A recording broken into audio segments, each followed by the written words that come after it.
Globespan is a Guyanese dialogue moving towards the realization of one nation in one Guyana. It's a platform that offers an all-inclusive discussion with the pros, the cons, the ones that have taken a side, and the ones that stand in the middle. Globespan believes agreeing and disagreeing are part of the nation building.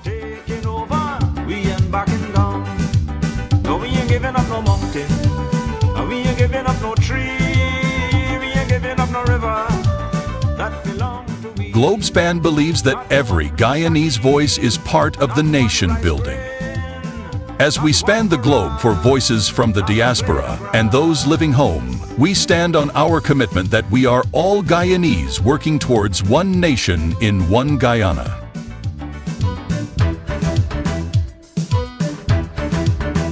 This land is our land now. As the world turns on its axis, bringing changes, we as Guyanese must adapt to those changes for a better Guyana for all. Globespan stands on its axis with its belief that one nation, one Guyana, one destiny must include voices from all corners of Guyana. We ain't giving up no river that belong to we. Not one blue sake, not one rice grain. Good evening, everyone. You're listening to Globespan Television, broadcasting live from New York City. I'm your host, Dr. Asquith Rose, and I have with me tonight Dr. Terence Campbell. I'll tell you more about him later on. Tonight's program is brought to you by Mr. Noir Singh, owner and operator of Globespan Television, and by Mr. Devin Bissoon and Mr. Ryan Gobin, our two technical directors. And I want all our listeners to know that we are a fair and balanced network. We always invite anyone from any organization, religious, unions, political, civil, to come on our show, and we'll give them a fair hearing and a fair questioning on the issues and so forth. Globespan can be heard on YouTube and on Facebook and many other social networks. So tune in there and you can pick us up live at any time. Tonight's topic is a very, very touchy one. I can tell you that. It's about third parties and the role of them in this upcoming elections and so forth. And no other person to explain that to us other than Dr. Terence Campbell. He's a known political czar in Guyana, I should say. And his views tonight will be based on his opinions on a number of issues. So I want our listeners to also know that the views expressed by our guest are solely his and not those of the staff or management of Globespan Television. Dr. Campbell, good night, sir. Good night, Asquith. How are you? Pretty good. I'm very happy to have you on tonight's program. You were on here a few weeks ago, but I decided to bring you back because we had some unfinished business that we have to discuss. Thank you for having me back. And one of those businesses is that what is happening on the ground right now politically. Give our listeners a snapshot of what you think is happening on the ground now in this silly season. We call the election season silly season. So give our viewers a snapshot of what you think is happening on the ground right now. First of all, I think the program spoke about changing political landscape, if I remember well in the subject. And this was also part of the title of your discussion with the Honorable Amanza Walton Desir last week. I think same change in political landscape. I think going back, if you look back historically, the landscape has never been static. The landscape has always been one constantly changing. We can go back far beyond 1953, but we can go back to the PPP coming to power. And then the split between the PPP, a split in the PPP with the PNC emerging. We can point to Sir John Carter, United Democratic Party, that was in there and merging with the then PNC. We can look to the split, Balram Singh Rai, breaking off from the PPP to launch the Justice Party. We can look to UC Guyana, who was both of the PPP, later of the PNC, later forming ASRI and then ASCRIA, which then became the WPA, folded into the WPA. I just ran through that brief historical overview. The political landscape in Guyana has never been static. It's always been one that's been changing. And the parties that I mentioned, being formed, and some of them evaporated, they're gone. And that's not an exclusive list. So if we fast forward, we jump all the way to today's scenario, what we see, we have the two behemoths, the PPP, and we have the PNC. The PNC, now one is now the PPPC and one is now essentially PNCR. And we have newly emerged, but let's not go to the newly emerged. We have the AFC, which is still around and is experiencing some challenges. We have ANUG, one of the small parties formed in the 2020 election. They're still around. We haven't heard of Schuman's Liberal and Justice Party. We haven't heard of TCI, which was the party of Ruel Johnson. We haven't heard of the TNM, which was the party of Asha Kisun. Asha is now supporting the PPP, and so is Schuman. So I suspect that those parties might be defunct. So we have the PPPC, we have the PNCR, we have ANUG, we have the WPA, which is essentially, I'm not sure where they are, but they had said they were no longer part of APNU. I would describe that at the level of form, but the level of substance in every utterance, one can detect that David Hines is supportive of APNU. And so we will place him there. We have GAP, and GAP is an interesting situation. I heard on a program, Mr. Norton mentioned that GAP is part of the APNU. But Sidney Alicock, who, as far as I know, was the head of GAP,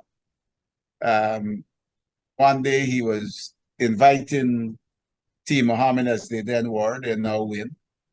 And the next day he was on a ship declaring his support for the PPP.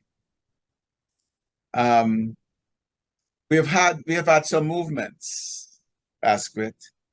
We've had movements from the PNC to the PPP. We've had the resignation of 3 MPs, and forgive me so much if I don't recall all of them, because I just want to touch on this before I try to frame them into what's happening. We've had MP Don Hastings, who has resigned. We have MP Natasha Singh Lewis, who has also resigned.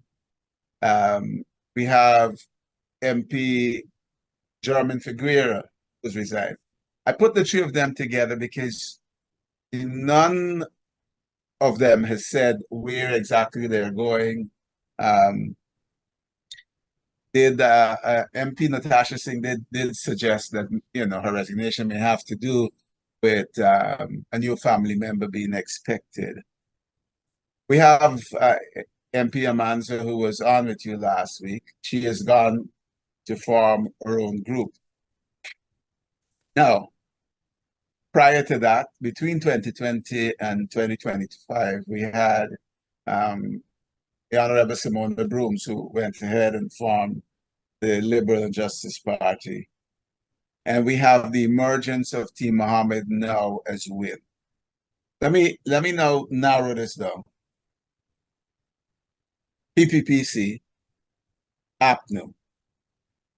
WIN, ANUG has said they're not, they say they're not collating, but they're coming under the banner of WIN. I did try to put in a call to Mark DeFrance to make sure my understanding of what he said, just for clarity on my role as a part-time political commentator, of, to make sure I had a clear understanding of what that meant. Without the benefit of that conversation, my understanding is that since WIN would have put in its symbol, and Anug may have put in their own symbol last week, there was not the opportunity now for a WIN-Anug combination. And so those members of Anug will come on a WIN list. So we're not going to see a WIN-Anug coalition, but we're going to see WIN as a party with Anug members coming on the Anug list. That's my takeaway of what is happening there. Okay. This is going to be exciting. And I want our listeners to know that during the last 2 weeks prior to the election, Globespan will be on the air every night with political commentators like you, Dr. Campbell, and others, to give their views and the take and the predictions of who will win and what have you in the election. That's coming within the last 2 weeks of the election. So that will be the 3rd and 4th week of August. Now, Dr. Campbell, Jermaine Figueroa resigned from the PNC as well. Where do you think, well, he didn't give any particular reason. He did not state his future or which party he intends to join. What do you think? Where do you think he's going?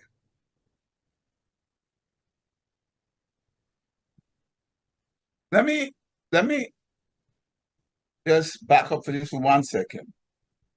I believe that the movement of all 4 of the APNU MPs, the resignation, Amanza, Jermaine, Ms. Dawn Hastings, and Ms. Natasha Singh, and the movement of the 3 AFC MPs, to my mind, have one driver, a single driver. And that driver, and I'm not justifying, I'm just speaking independently what I see. I think that that driver is the fear that they would not be selected to be MPs again by their respective parties come September. Either that their parties were not going to perform well enough, or if they did, that they would not be selected to be MPs again. That is, to my mind, the single driver behind all 7 movements. And since you're talking about that, do you think Dawn Hastings, Figueroa, Natasha Singh, Amanda Walter Desir, and going back a little further, Simona Brooms, do you think that's a major blow to APNU?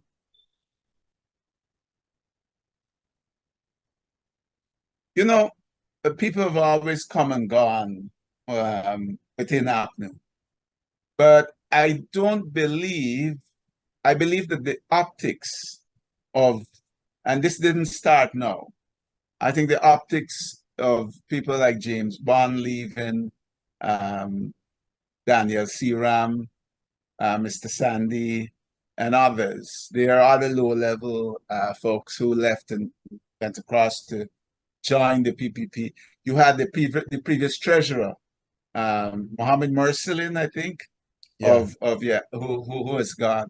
I don't think it helps the cause of APNU or of the PNC to have your members leaving.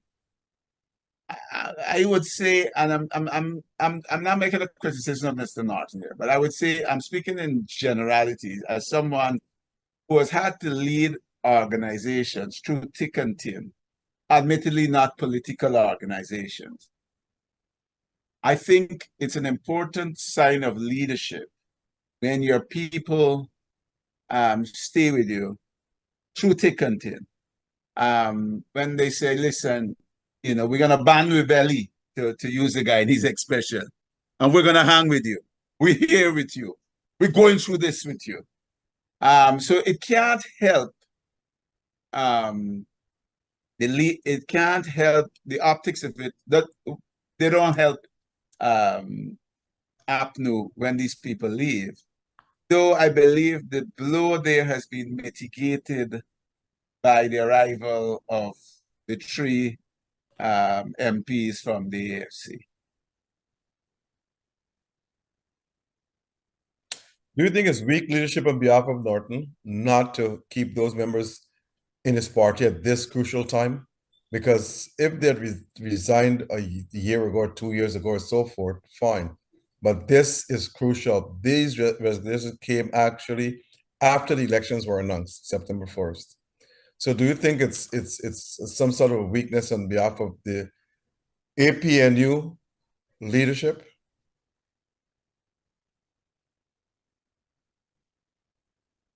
I like to speak in generalities.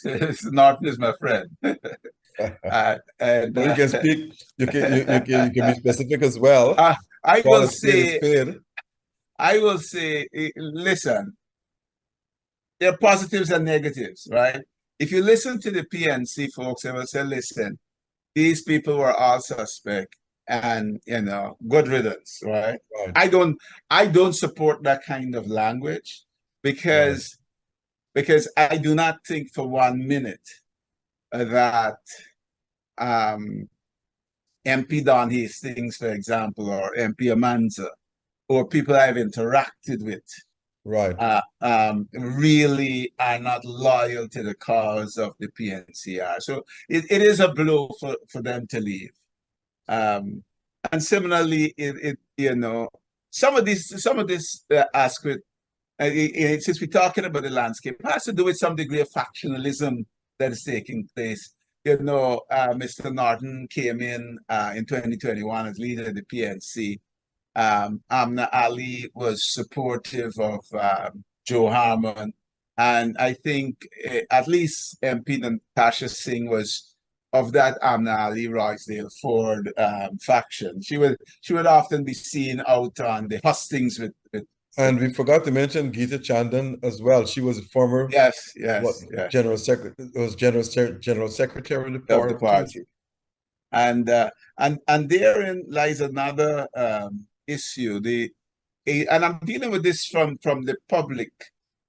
I'm looking on. I'm both sometimes in the belly of the beast, and I'm also on the outside trying to see what's happening.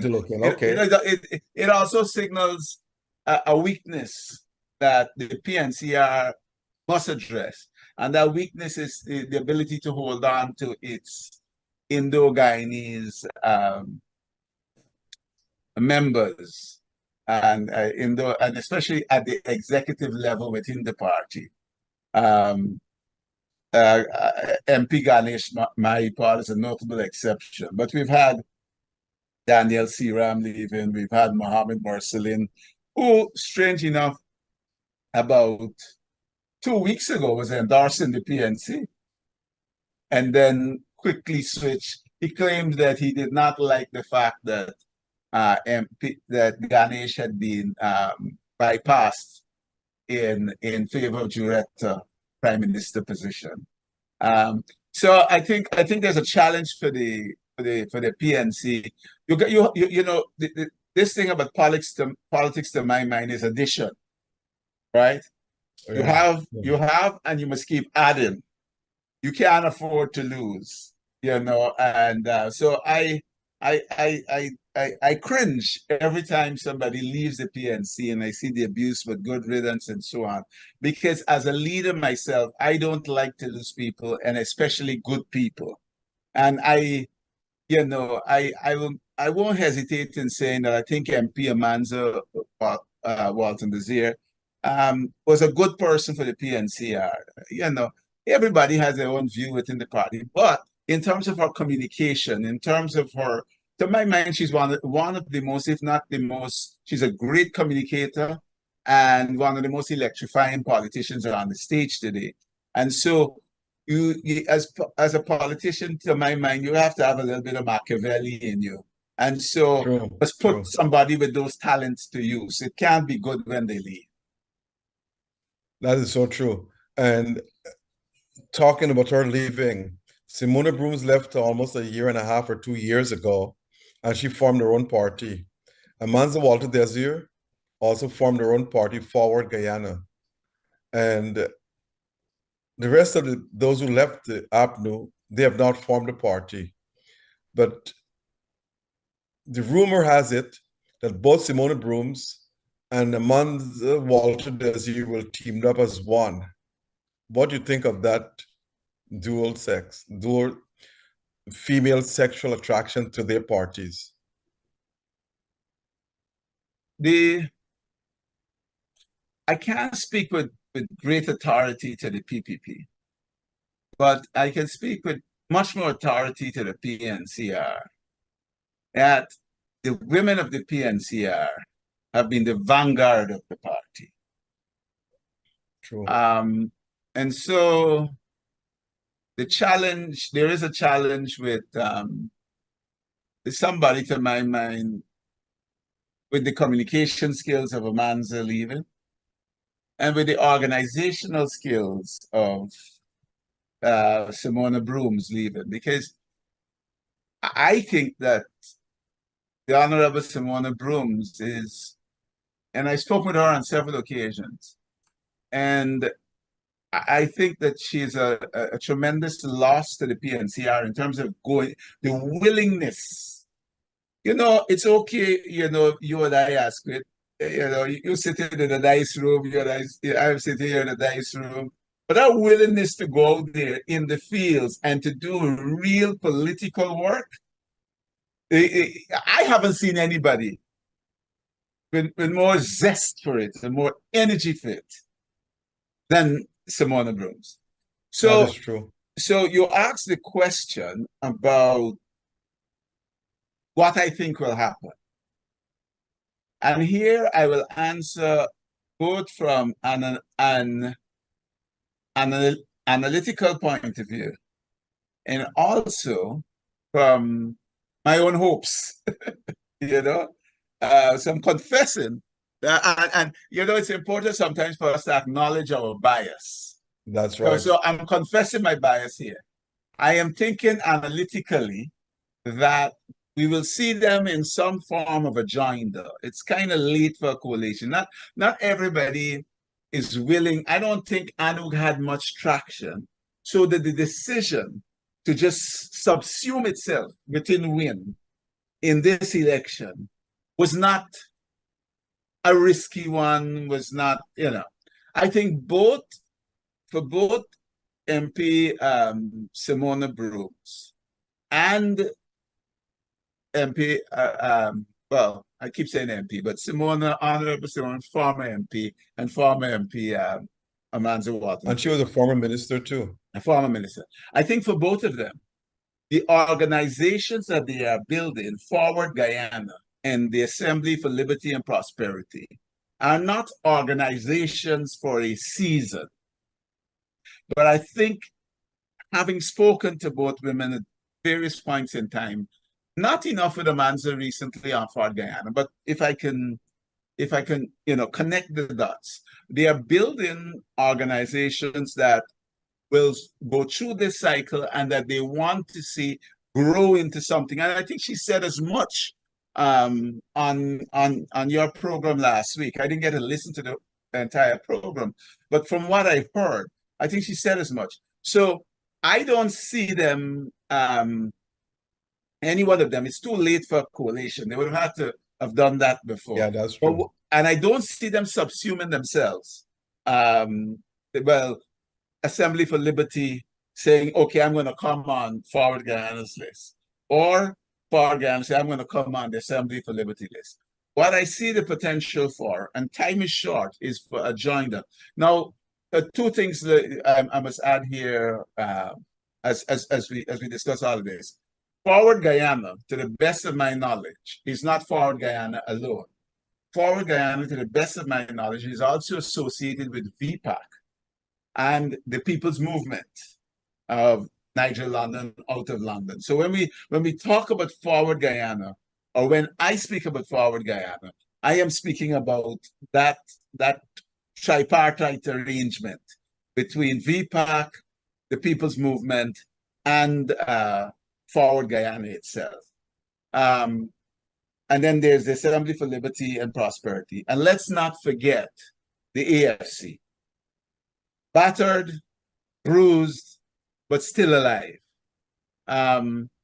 We've had some, they had 2 more resignations over the weekend from the youth arm. I happen to know that at least one of those people in the youth arm was pretty close to the 3 who had gone to APNU.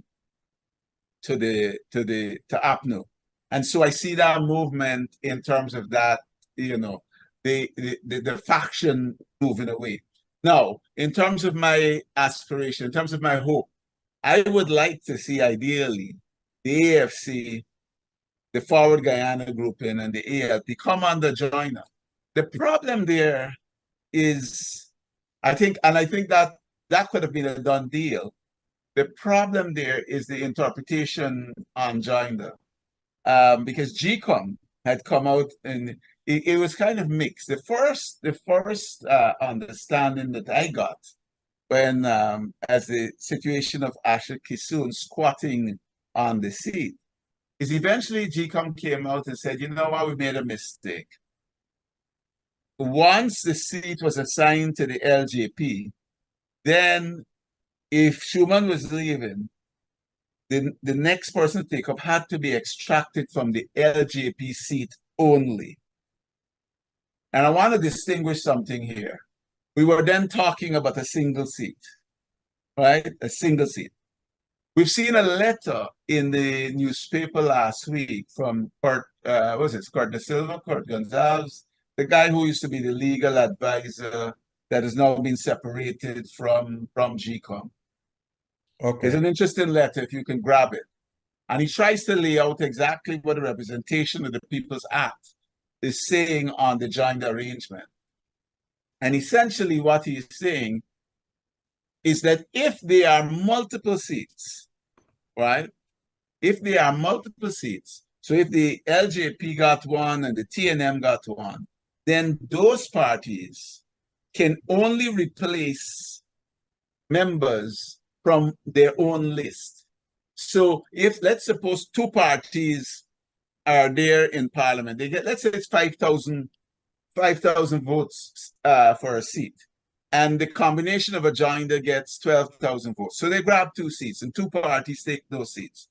Essentially what he further went on to explain is that those parties, when party A, if party A desires to replace its representative, it can only go to party A's list. It cannot go to party B's list. And if party B desires, I say all of this to say, Oscar, that there is a lack of clarity on how the joinder would operate. Is it that if you go on the joinder, the party that gets the most votes grabs all of the seats that accrue to the joinder? Or is it that it's split? And so there is this fear amongst those small parties to get onto the joinder. And I think it's important that some legal action is taken between now and the 14th. There is not much time to ask the court for a declaration on, an interpretation on exactly how this joinder is supposed to operate. But if you, and I want to tell you why it's important, if all of the small parties in 2020 had come under joinder, because remember, we had the LJP of Schumann, the TNM Ashikisun, and we had ANU, right? But there were also other small parties. There was Badal, there was the TCI of Ruel. If all the small parties were under joinder, they would have gotten 2 seats and would have thrown the PPP into a minority. So I think it's important that we get some clarity under the joinder. And I think if there is that clarity, then to answer the question that you asked me after this long, detailed explanation, yes, I think we will see the ALP, Forward Guyana in that tripartite arrangement, and even the AFC possibly coming on the one joint. Okay. Now, well, Schuman's party has been out of the scene right now. And to be honest, Schuman was a poor campaigner. He did not even get much Amerindian votes. So he was right to just scrap the party. And I think he joins with the PEP now, which I think is wise for him to do. Now, we have got more than 19 parties going into this election. More than 19. And I don't know where they'll get the votes from. But let's talk about the AFC. The AFC has decided not to join with APNU as a coalition partner. How do you think the AFC will fare in this election under its leader, Nigel Hughes? I think that both APNU, the PPP, and listen, I've said it before, and let me repeat it again. The 2020 election was the mother of all elections, because whoever won was going to get access to financial resources in a way never seen before in the history of Guyana. Right? Right. And the PPP has not been shy about deploying those resources in a politically strategic way.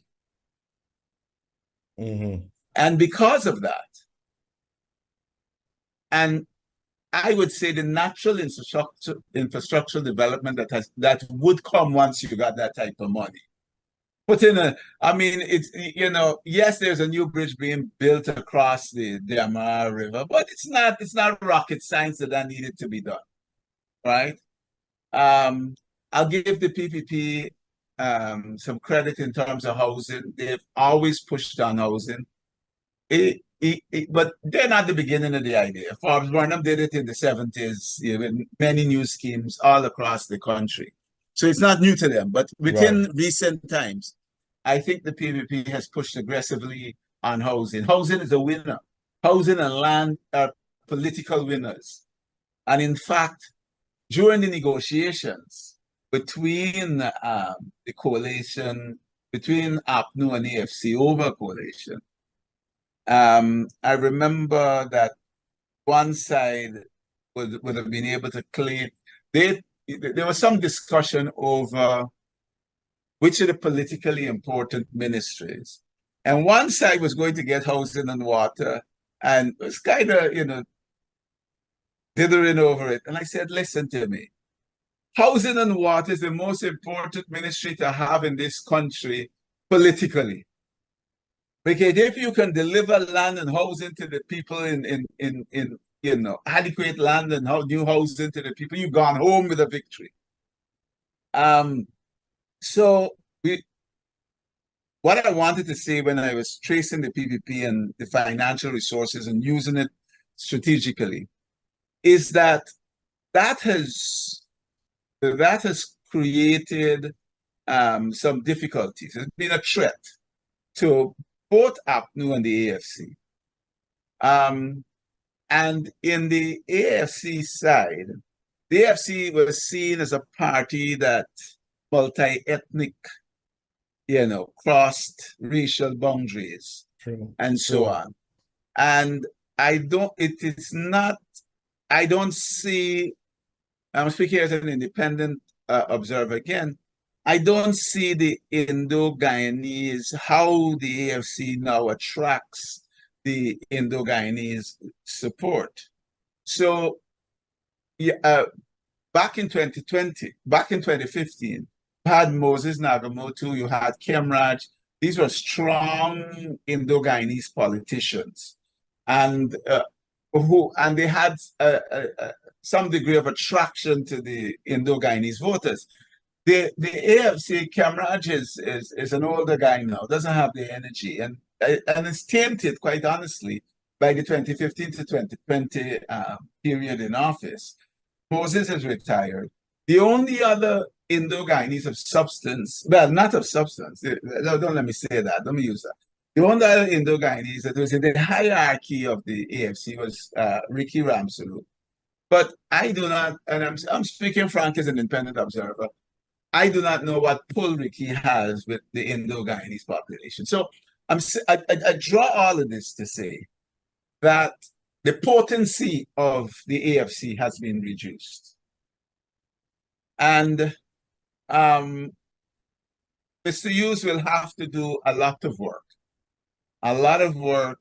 In some ways, you know, the Chinese said there's no such thing. At least I'm told that the Chinese do not believe in crisis. They see opportunity. And maybe now, with those who have left, he has a more solid core behind him. But the time is short between now and nomination and elections. But he will have to do a lot of work to try to regain some of the support that the AFC had, even within the Afro-Guyanese community, because he's going to be challenged within the Afro-Guyanese community, both by the ALP and by the Forward Guyana. So those are the threats that are out there. And so I do not expect the AFC to perform as well as it has done historically, but I will not rule them out. He has his work cut out for him.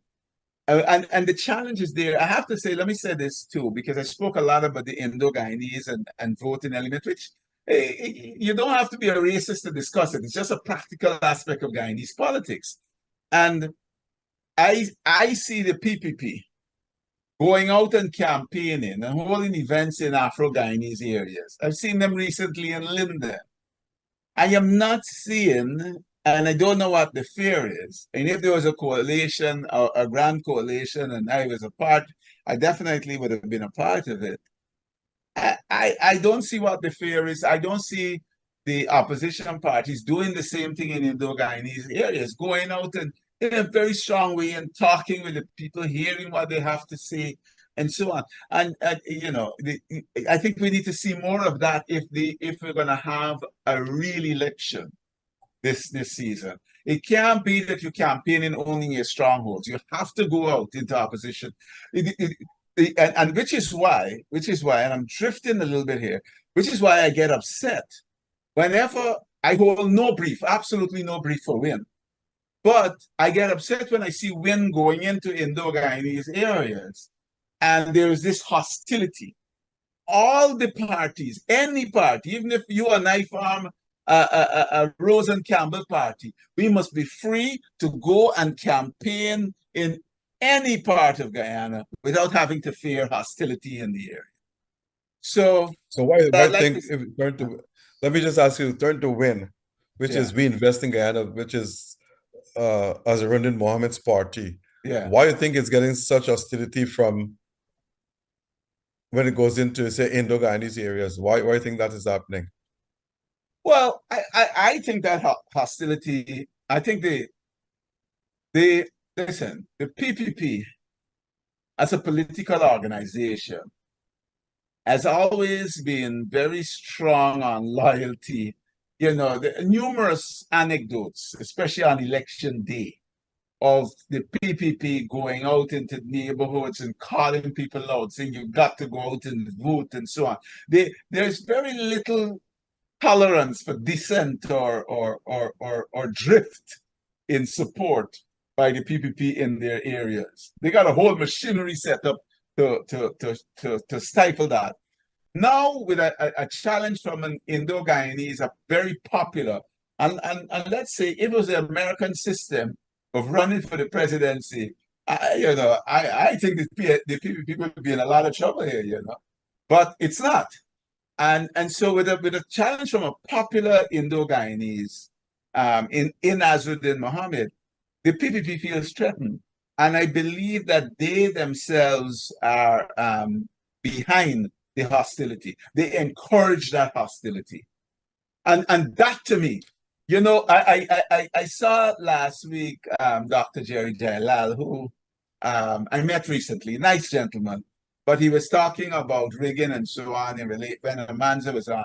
And I will say I don't know if he's on tonight, I can't see, but I would say to people who are concerned about rigging, that when you encourage your supporters to be hostile to other parties coming into your stronghold, you are rigging the election. And that needs to stop. You and I or anybody running must be free to go into any area and peacefully campaign. I agree with you. That could eventually lead to violence, and we don't need violence in this election at all. Not at all. Whosoever is pushing that type of hostility against Mohammed's party or any other party, they should try to call those things out, because it's not healthy for our democracy. It's not healthy for the country. And if people are seeing that as, but look, I read a few letters in the paper saying Mohammed is like Trump, a Teflon leader. They said first he was accused of raping some girl, and they could not produce any evidence. That story dropped by the wayside. They arrested him, handcuffed him. That handcuffed, I think that's something like 3 million viewers. And they're saying that made him even more popular. Now, I saw in today's one paper saying that some American congressman came out and said that he's aiding and abetting Maduro, want to sell Guyana to Maduro or something, Essequibo. And they said that's the same group that was hired by a party to represent that party in Washington, D.C. Now, coming to his sign, GCOM rejected his sign as a Jaguar sign. This sign, I want our listeners to know, was used by Roar, Ravidev, 1999, 2002 or 1, and 2006. No opposition then. Why you think now there's opposition to Mohammed using the Jaguar, claiming that it's according to Claudette Singh, it's part of the coat of arms, which I haven't seen. And it's part of this, and she made some quotations, which is ridiculous. I don't know where she got them from, but I have not seen those extracted from nothing from the Constitution. So what do you think? Well, first, let me go where you started. I do believe that the comparisons between Azudin and Trump are particularly apt. But the more you throw at this guy, the more he continues. Exactly. And I don't think the PPP has not, I think they give him oxygen, right? They throw stuff at him, and that is oxygen. Because he came out, he raised his hands with the exactly handcuffs and so on. Somebody said they had about 3 million viewers around the world with that thing. Yeah, I mean, I think that with the attacks, the PPP gave him oxygen. I think for a lot of the people, for a lot of his supporters, they don't like the PPP. They see the PPP as a party of injustice. And so what they see happening to him, without even discussing the substantive, without even understanding the substantive allegations, and I say allegations, without, they're unconcerned. I've never seen anything like this. They're unconcerned with the allegation of gold smuggling. They're unconcerned with the allegation that $50 million in taxes were not paid. I tell you, if that was Terrence Campbell, my campaign was finished right there. They're unconcerned with the issue. What they see with Azudin, to my mind, is the same injustice that they feel from the state and that they see the state executing against them. That is what they see being executed against Azudin, and they do not care what it is, the substantive allegation behind it. And so every time that the PPP comes out, and I make no qualms in saying this, I have never seen, and forgive me if I missed the occasion, where Claudette Singh has gone against the PPP commissioners. I think in 5 years, I have never seen an occasion where she has ruled with the opposition commissioners. And I have called previously for her to go as the chairman of GCOM and as an independent observer. I would ask her to do Guyana a favor and go. Even now, in this last belong to the election, she should go. But Yeah, but she is proven to be very obstinate. Now let's discuss a little bit about law and judges tend to follow precedent so that there is consistency in the application of the law, consistency in the understanding of the law. Here in the US, where I am today, and you might be aware of this aspect, there are sometimes there are a couple of judgments, don't ask me to name them offhand, where Chief Justice John Roberts has actually voted with the liberal side. And one of the reasons he has done that, because he feels, is that there must be consistency in, once you establish a precedent, there should be consistency in with that. It's not good for judges to just overturn established precedent. And this is what Claudette Singh has done. There is an established precedent of a party using the jaguar as a symbol. To my mind, it is a poor, absolutely poor decision. Forget the PPP commissioners. We know why they voted the way they did. But my expectation is that she was going to be independent and impartial. And from that, if we use that frame for our analysis, for me, you have a precedent of another party having used the symbol. You have a situation that is probably going to be a highly contested election. We are just 2 months outside of the election. I would not at this point disturb such a precedent. In every election, parties have to submit their symbols. I would not disturb such a precedent now. I would let the symbol go through for the election, and then GCOM itself can say in future, we will not have a situation where the kanji pheasant or any national symbol can be used as a political party symbol. No, this was not the time. By making this decision, Claudette Singh has shown herself yet again to be a partisan. As a jurist, I expected her the logic and the framework for decision making to be completely different.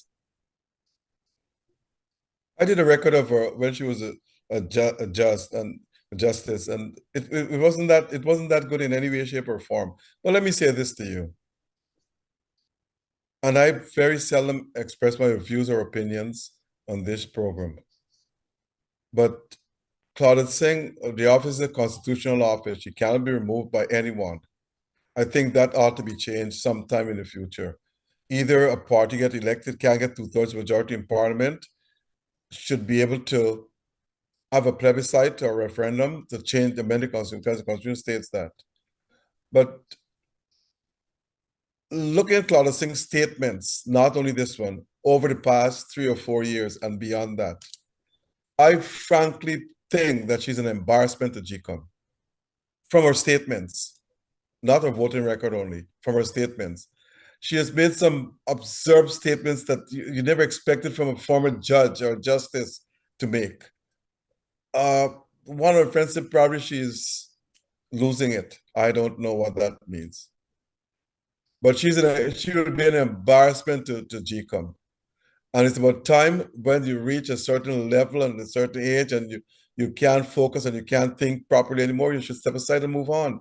No, not because it's a constitutional body, you want to stay there for the rest of your life or until you're dead. I think she should move on. She is an embarrassment, and I'm basing this on her statements, and I have all those statements. Anybody can challenge me. I produce those statements. One time she said that she's not reporting to anybody. Fine. That's wrong. You reporting to the people of Guyana, not political parties, the people of Guyana. So your judgment got to be based solely reflecting the people of Guyana's choices and motives. So all these are things, when she said these things, like she don't think ahead of what she wants to say. You are not reporting to any political party. We know this. But the people of Guyana, you ought to report to. They're the one paying your taxes, set your salaries. Anyway, that's enough said by me. Now, amongst the Walter Desiree party, Simon Broom's party, the AFC, chances are they'll be taking more votes away from the PNC than the PEP, which is putting the PNC chances of winning this election very, very slim. I'm not going to give you numbers, but I have numbers. I'm not going to give you them.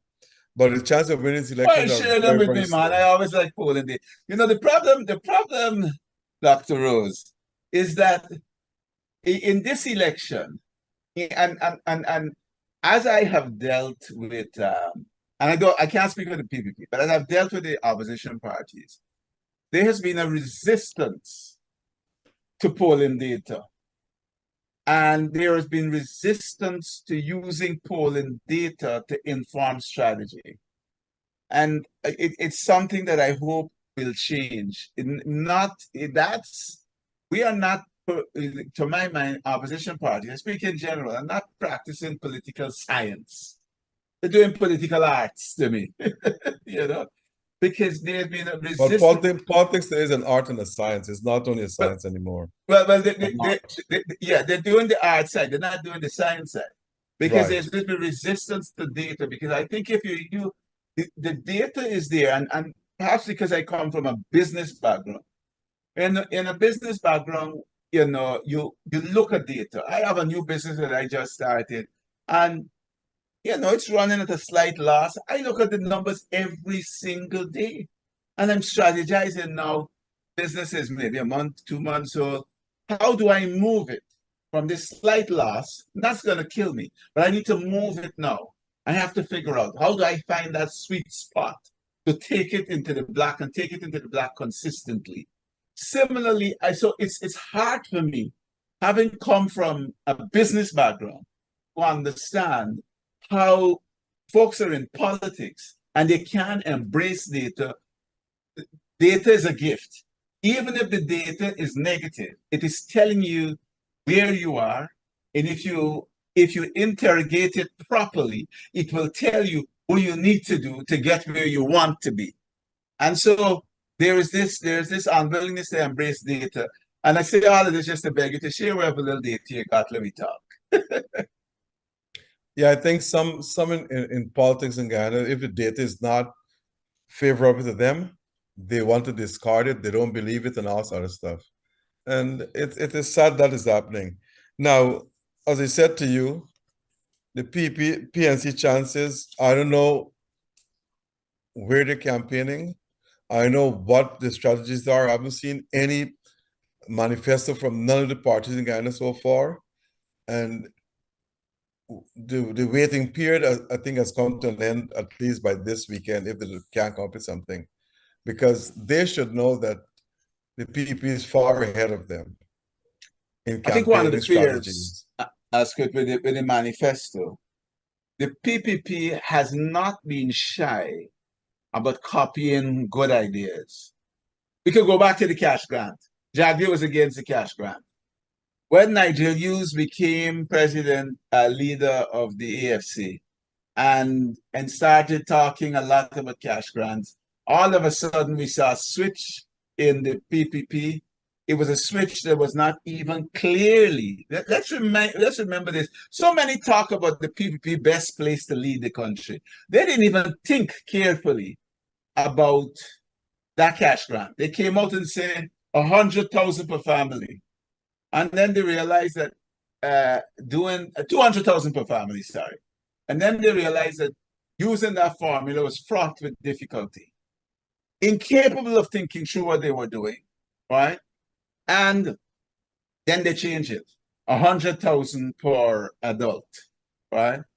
And within, just to prove my point a little bit, within that same time frame, not long after we had the budget come up. And with the budget, they had one level of tax reduction for just for the lower level. The one tax was reduced from 35, I think, to 28. And then they forgot the others. And then they went to the next day after the budget. They came out with another tax reduction, I think from 40 something, the higher tax bracket, and ended up giving the higher earners a bigger tax break than the lower earners. So we have recently the PMC talk about providing transportation for school children. Very quickly, Jack, you could say, yeah, we'll provide transportation for school children too. When they themselves killed the buses, boats, and bicycles, or whatever it was that the APNU AFC administration had. So I think, to be fair, some of the opposition parties would prefer to hold their manifestos a little closer to the chest, because the PPP is a party not unwilling to plagiarize, something that you and I, who as an academic and I as a, a pseudo-academic, would frown upon. They're not unwilling to plagiarize and co-opt ideas and say, oh, they'll run with this too. So I think that's why you might be seeing this delay. To plagiarize is wrong, but this saying that only a wise person changes his mind, a fool don't. So if the PP is making moves to change things, then they're wise. Yeah. And also, George Washington said it in 1789. I prefer to hear from my critics than my friends, because my friends will tell me what I want, what they want me to hear, and all the good things. My critics will tell me what's not right and what I should do to make it right. So if you are a politician, you should be listening to your critics as well as your friends, but listen to your critics as well. But I think in some scope or some ways in Guyana, if you criticize anyone, you're being seen as an opposition, not supportive of the party. This goes for the parties. I'm not naming names, but if you make a solid criticism or some criticism, something, hey, you're doing this wrong. Oh, you're against us. You're not supporting us. This is not politics, but that's the way it's being practiced in the country, and I guess it will continue. Someone sent me a message, a question here, and I want to ask you. I wasn't following the campaign all that well, Mohammed and these people, because everything is on Facebook, and I don't read Facebook because Facebook story, most of it are fake anyway. They're saying that everywhere Mohammed goes, they're having a large contingent of people following. I must ask you, why think Mohammed is having such large contingent of people listening to him? That's a question. I must ask you this question. I don't know if you can give me an answer to that, but they said I must ask you. I think we have to, and I'm not gonna, I always caution people, we must never answer things about human beings and social science and humanities in absolutes. But what we had in the buildup of Azzuddin Mohammed was a fairly wealthy, flamboyant guy. Right. Turning up and giving out various gifts, a house, car, cycle, so on. It is left to be seen how much of that, I don't want to call it support. Only September would tell us, providing there's no jiggery-poogery with the election. Yeah, crowds don't really convert into vote at all the time. So that's what I'm going let here. me say something to you though.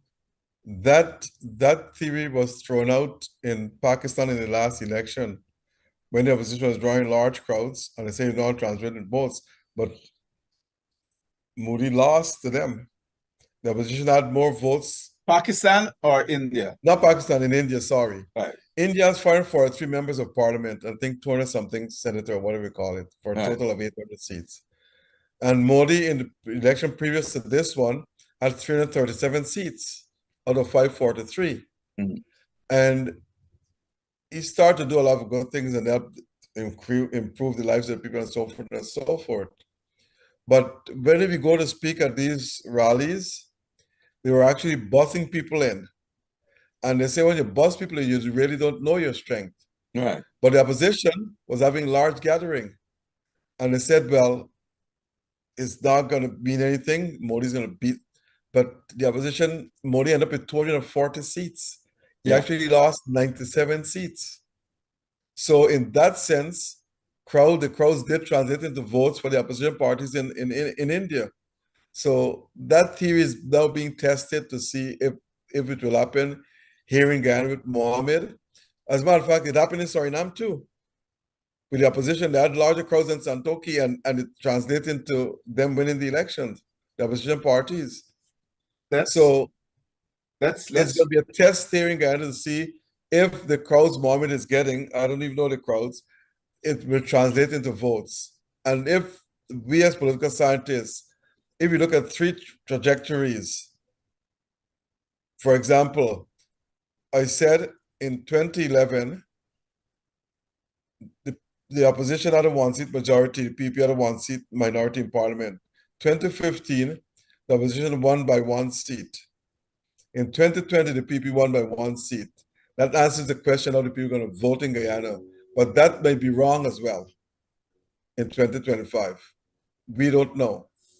So my question to you then, as this person asks, why you think he's attracting such large crowd, which is a difficult question for you to answer because you might not even know. So we could eliminate, let me say this, there is no evidence in the public domain that the Mohammeds have had to bust anybody in to surround him, right?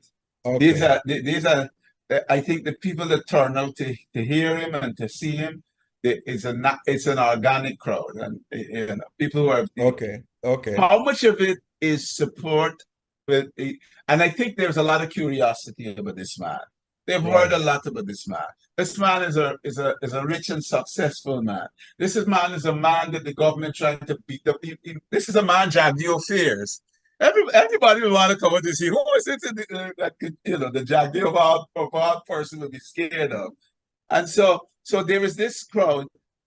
I can't answer the question, and I don't think anybody could, without, especially in the absence of any polling data whatsoever, how much of that will turn into support. But I do know that I would say this. The crowd is a genuine crowd. They come out because they're curious. They want to hear this man. Who is he? What are his ideas? And so on. They engage him. I've heard them speak from their heart. I heard one woman in Madi say, listen, you're a rich man, you're a billionaire. I don't care how you made your money. So yeah, that's true.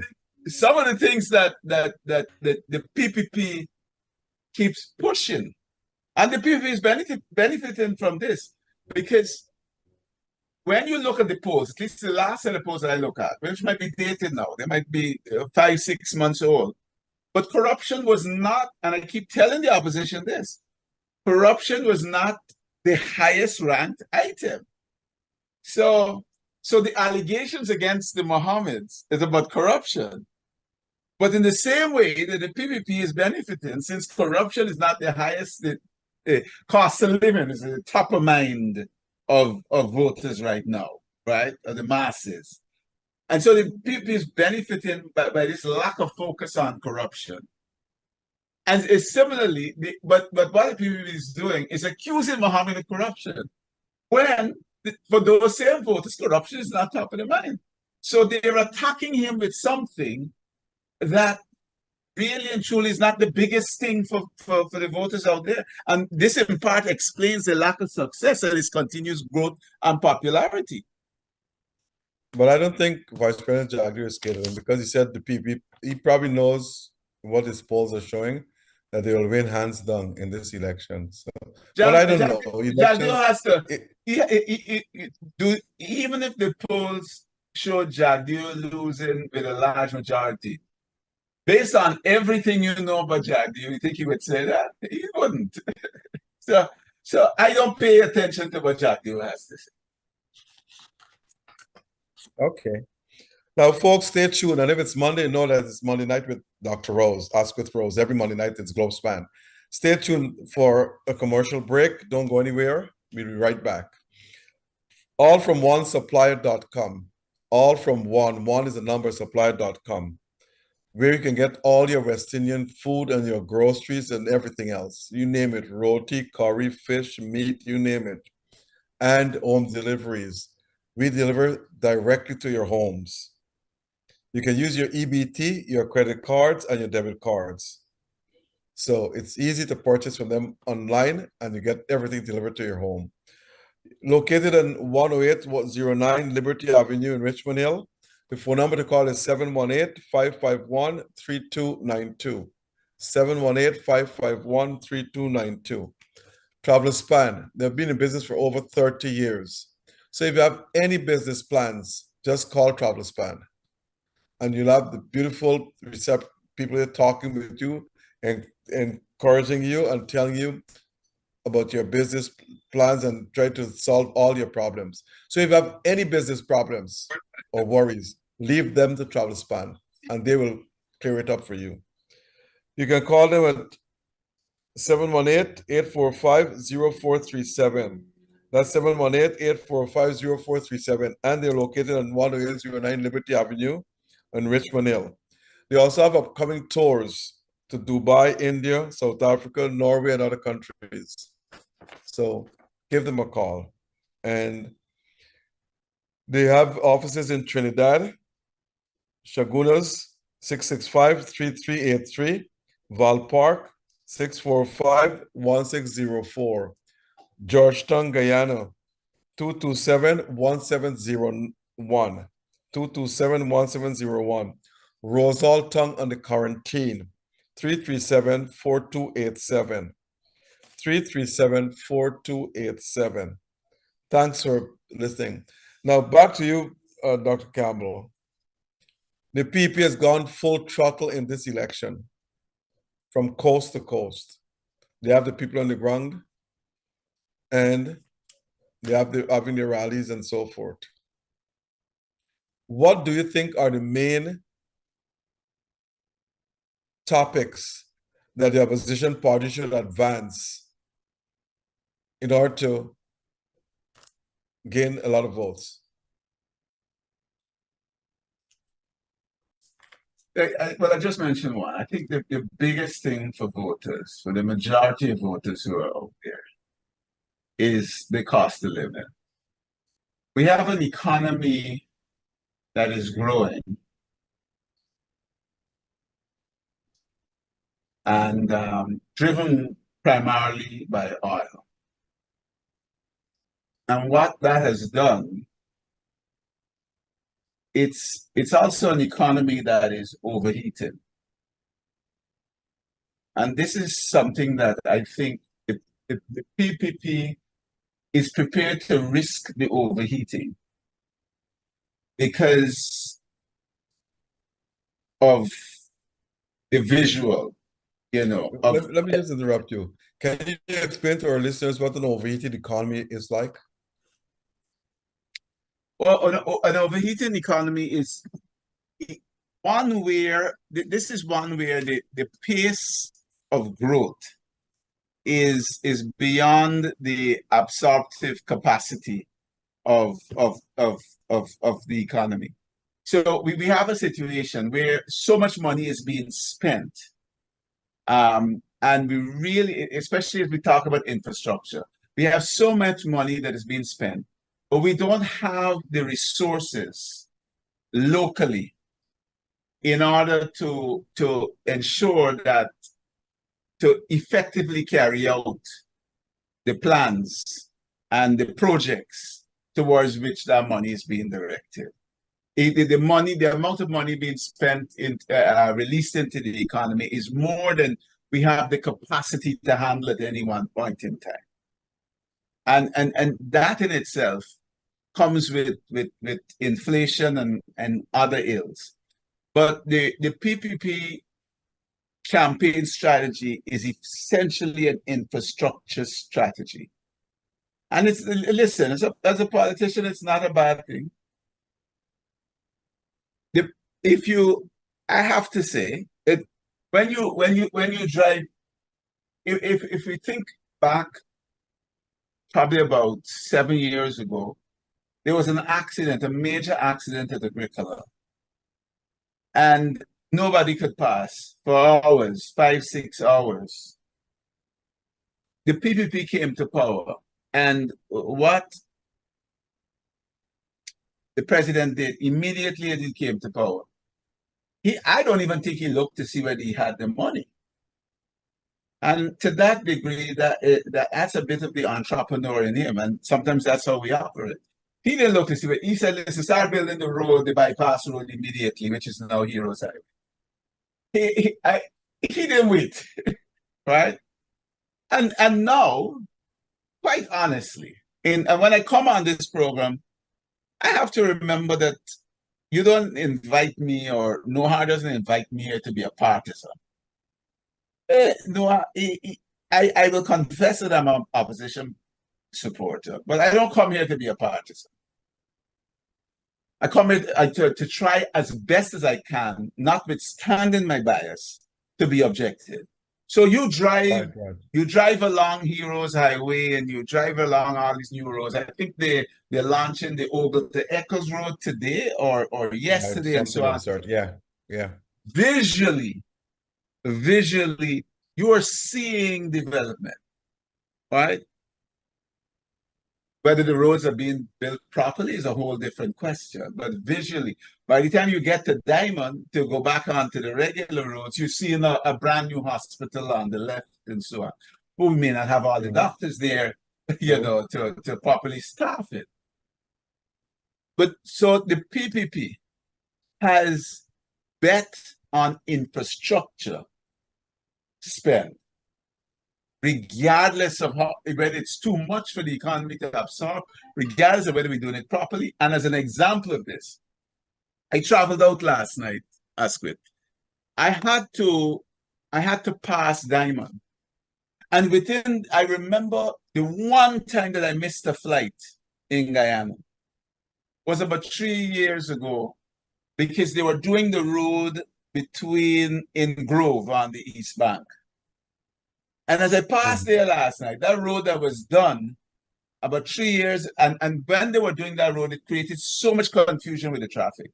And as I passed there last night, that whole road is being done again after 3 years, right? So we have a case, and these are some of the things that I think the opposition needs to drive home. But we have a case where the PPP has made their re-election on the basis of infrastructure development. What has happened, though, even as some opposition politicians would say, you can't eat roads, right? And so inflation has, with expatriates in the country and so on, willing to pay higher rents, and because of higher rents, property values have gone up and so on. We have a case where for the young people, the hope of buying a brand new car, and I heard Vice President Jagger say he's going to reduce the tax on cars after the election. But the hope of buying a brand new car, which is on the wish list of young people, or getting a nice house in a residential community, yes, they're getting houses and so on. But, they want to live in a nice way. They maybe even want to live in a gated community. But that is moving away. In Damara estates, for example, I just saw where a lot of land, one single lot is now is between 112 and 133 million. Buying fruits, is expensive. It costs me a couple $1,000. I eat a lot of fruits, and it costs me probably about $8,000 to $10,000 a week just to buy my fruits, and that's for me alone. So it's becoming it is extremely hard and difficult for the masses to survive, right? And giving them a cash grant, 100,000 cash grant, well, only one in the last 4 years, and a school grant here and school grant. It really doesn't help. It helps, but it doesn't help them. And quite frankly, when you have that single large, I used to be in the fast food business. And when you have that, I remember June 2023, the school cash grant, I think that's 2 years ago. When the government paid out that cash grant, the grant for the school, back to school or school student grant, my sales went through the roof. You know, they took the money and they bought fast food and so on. There's this consumption. So when you give them it, when you pass it out in a lump sum, it's not necessarily, you know, to my mind, we have to find a different framework for improving the lot of our people. Because as a businessman, I look forward whenever the government would be, at least in the fast food business, I look forward whenever the government made a payout like that. Because people get it and they spend it immediately. That's true. Right? That's true. You know, it's just one off. So I think the biggest thing that the opposition can as a point of attack against the government is the cost of living. And then they have the other failures, water failures. I mean, you know, recently people in East La Penitence and Roxanne Barnum and those areas, they're having problems with water. You know, some people say that the well there is not. Listen, it's time for the excuses to go. Very often, I can speak to this. Very often, sometimes the water is brown. And it's all because they keep insisting on going to cronies for aluminum sulfate. And so there are a number of things a number of points of failure. The power situation remains one, you know, people are still suffering blackouts. People are having the equipment being damaged daily. I'm in part of a group in one of the areas in Georgetown, and there is not a single day where they're saying, y'all got blackout over there or you got blackout over here. You getting low voltage over there. Let me be honest, it's a Lamaha Gardens group. You getting low voltage over here? Yeah, we getting it bad. Transformer gone. This happening. There are a number of areas that the government, the opposition has that they can campaign on and drive home the point. But not only must they raise it, but they must say how they plan to fix it, and it must be credible. All right. But I think too often, and you know, I've had people come to me from the opposition camp and say, we got a winner with this corruption. I said, no, you don't have a winner with the corruption. Yes, highlight corruption, but it cannot be the sole plank on which you intend to spring and win this election. Corruption alone won't carry you there. That's true. You can't campaign on one issue. There are a number of issues they have to campaign on. The PP has a strong case. They campaign on the infrastructure development. They're campaigning on they're trying to improve the lives of the people and so forth, whether it's true or false. But they have a number of issues they're campaigning on. So the opposition has to follow in that context and campaign on a number of issues. One issue campaign, you will not win an election. That's for sure. Now, having said that, what do you think? Well, this question has been asked for me but I don't know if I should ask you. Do you think we'll have any violence in this election? One of our listeners asked me to ask you this question. I hope not. I think, first of all, historically, as long as I can remember, all the way back to 1992, the timeline from the time the polls closed to the release of the final result has been way too long. When that occurs, that's when people start to think that the books are being cooked to deliver a particular result. Yeah, it's only about 5,000 people vote in this election. Why it takes a week before you get the results? Yeah. And they said the results are counted at the polling stations. So let them fast forward the results to GCOM, and GCOM make the announcement. That can be done the same night. Exactly. We have the technology is there, and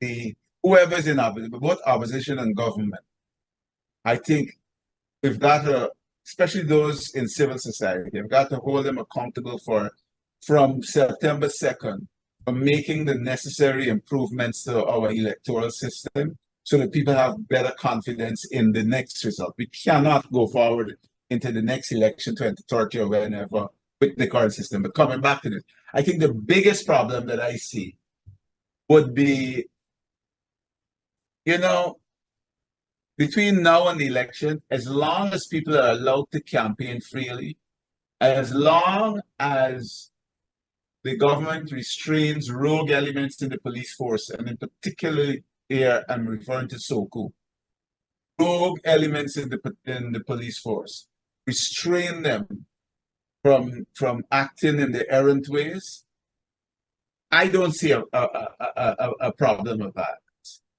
Where violence could occur is if there's an extraordinary length of time between the close of polls and the results, and then those results, because once you do that, the results are always going to be suspicious.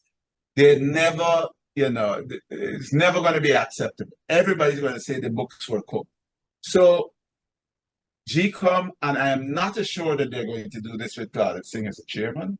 I don't think she has this particular interest at heart, but I'm still going to say GCOM needs to get its act together, have its plans ready for a fair count and the rapid transmission of accurate results. They can't come with one result and then say, no, this was wrong and before us and that kind of nonsense. There must be a clear plan for a quick, fair count and the quick, fair transmission of those results to the public. If they do that, I don't see political violence. The thing I don't understand is that Guyana has about 800,000 people, 796,000 this day. And I've seen the list that comes out for the voting is about 690,000 people. When you have about 250,000 to 300,000 people, kids or students in this country, that's embarrassing. I've been told that some law, the court ruled that you can't take off names from the list. Well, I'm saying to all and sundry, those in authority, whosoever wins the next election, one of the first things to do is to get GCOM to scrap that list and register people. So you get the average, you'll know by 2030 who's going to reach age 18 to vote. So if they're 15 now or 14 now, you know they're going to reach 18 years and ready to vote. Another thing with GCOM, when Jimmy Carter and the Carter Center proposed that plan, which is flawed in my view, but anything the white man gives to these countries, people grab onto it. It was an attempt to end this stalemate or to bring forth democracy, which was good. You're talking about the Elections Commission? But when you have 3 PEP commissioners and 3 PNC commissioners, what do you expect to pass at GCOM? I think the time has come for GCOM to have a thorough reform. You have at least 7 commissioners, odd numbers, or 9. And you get people from the political parties. You also get from the trade unions. You also get from the religious groups and social groups and so forth. Not only politicians. And you should end up with 9 people there, 9 commissioners, so there can never be a tie in the vote. And the chairperson got to break that tie. I said, that's just what Britain has done to these countries, I'm telling you, after independence, and the United States in the post-colonial period, which is strong imperialism. It is so wrong, but our leaders are taking these things, and if it comes from the average person in Guyana, it's no good. When it comes to the white men of America or Britain or France, or wherever, well, not France, it's always good. And we have more capable, highly qualified people more than those people. Anyway, but that's what happened to the country. That GCOM system is totally flawed. One of the problems, though, in some countries, there's greater civil society involvement in the elections machinery, in the GCOM. The problem in Guyana is that we have a weak civil society. I mean, the biggest component of our civil society is the private sector, which is politically compromised already. So but not, I agree with you that it needs to be reformed, but we need to think carefully about it, because usually say, let's get civil society involved and say, okay, we're going to get the private sector involved. And so they go to the private sector commission, and essentially where you're going, it means it, and I have absolutely no fear in saying this, no hesitation in saying it. When you go to the private sector commission, what you will get is another PPP representative, because the private sector in Guyana has been politically captured. So there is a challenge. We need reform. We'll need to think deeply about it, so as to ensure that we don't end up with more of the same. You know, they say the more things change, the more they remain the same. That is entirely possible with a very weak civil society in Guyana. Now, one of the places that need reform is the police force. Now, you know as well as I do that there was a nurse's aide who said that she was at the postmortem of Adriana Young and she saw X, Y, and Z. And she was fired from her job, locked up, remanded, and I think now she got bail. And charged for what? Cybercrime? No, that police commander, terrorism, not cybercrime. Terrorism, okay. But that police commander who said and showing his phone that he saw Adriana Young jump into the vehicle of an older man. She ran away from home and took off. And he gave a description of that vehicle and the license plates and everything else. Now, if that girl's body was found outside of some street, that man would have been charged. And he is still in the force. And I've been told that he cannot be fired. The Police Service Commission got to be fired. That needs reforming. He should have been gone a long time, because that's a barefaced lie. And when you have a police commander lying like this, I have zero interest or zero respect for the police force. I will tell everybody this. And everyone who knows me knows I'm an independent thinker. When you have a police commander who said, throwing his phone, he saw this girl, why would you fabricate such a story? To do what? To whose end? Well, I did say to you that, you know, police action between now and the election could lead to upsurge in violence. That's where I see the greatest threat comes from. Because again, the PPP government has taken every step to control and politicize even the police force, by their own appointments, by appointing a retiree to the police commissioner position, and so on.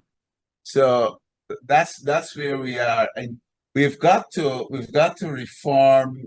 There's a lot of reform that needs to take place, but there is never the willingness. I mean, Timothy Jonas, who is on this, has been on this program on Globespan on several occasions, keeps speaking to having a minority government and pushing through these changes. The only difference I have between him, he would like to see those changes by legislation. I'd like to see them by constitutional reform to lock them in. But I also believe that I don't know, because I'll tell you, if I were in the police force and you appointed me police commissioner, the job of police commissioner, you just pointed out that the commander cannot be removed, only the police service commissioner and so on. The job of police commissioner is so protected in Guyana that I would execute my duties without fear or favor. And if it was that a minister did something, I'd go straight to his ministry, put him in handcuffs and take him down. But we have not seen men or women of that caliber who, you know, emerge into the, you know, as police commissioners or assistant commissioners or deputy commissioners. The protection is there for them to do a good job. It's not easy to fire the police commissioner. His position is constitutionally protected. But we have not seen, every single one that has come has always been politically captured. He's been fearful of, they serve not the people, but they serve the government of the day. Whoever's in government, that's who they serve. In government change, they serve the new government. They need to understand they need to serve the people and not the government of the day. Dr. Campbell, you're a very wise man. I don't know why you're not a leader of some political party in Guyana, but I'm not going to tell you to form your own. It's too late now. Good. Maybe At for the my next age, it's way election. too late. Maybe for the next election. No. At my age, I started no political party. Well, you should become the leader of one of them. Somebody should appoint you the leader of one. Maybe if maybe for APNU in the next election, you become the leader of APNU or the leader of the PNC. You never know. We have come to the end of the program, and I just didn't get enough of you. But there's always another. As I said, we'll be broadcasting live in the final 2 weeks of every night. So chances are I'll get you back to give your predictions on the election and so forth. But my final question to you is this. Do you think, and be brief, do you think the election will be fair and transparent?